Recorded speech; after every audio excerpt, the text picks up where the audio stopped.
எங்க கட்சியில வாரிசு அரசியல் கிடையாது. உங்களை போல திரு கருணாநிதி, திரு ஸ்டாலின், திரு உதயநிதி, இன்பநிதி, இது என்ன குடும்ப கட்சியா? வாரிசு அரசியலா? மன்னராட்சா? இன்னைக்கு இந்தியாவிலே மன்னராட்சி ஒழிச்சுக்கிட்டாங்க. ஆனா தமிழ்நாட்டில் மன்னராட்சி கொண்டாடுறதுக்கு திரு கருணாநிதி குடும்பம் முயற்சிக்குது. இதை முறியடிக்க வேண்டுமா வேண்டாமா? ஏன் யார் வேணாலும் வரலாம். ஏன் அண்ணன் OS பண்ணி வரலாம், இங்க இருக்கிற முன்னாடி வரலாம்.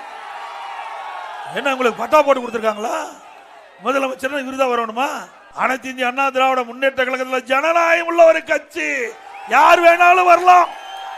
எடப்பாடி பழனிசாமினா இங்க இருக்கிற சின்னசாமி வருவாங்க, இங்க இருக்கிற கந்தசாமி வருவாங்க. யார் வேணாலும் உழைத்து விசுவாசமா இந்த கட்சிக்கு இருந்தா யார் வேணாலும் வரலாம். அதுக்கு நானே உதாரணம்.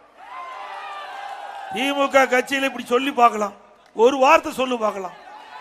எனக்கு பின்னால எங்க குடும்பத்தை தவிர இந்த கட்சிக்கு உழைத்தவர்கள் யாராக இருந்தாலும் முதலமைச்சராக வர முடியும் என்று ஒரு வார்த்தை சொல்லு.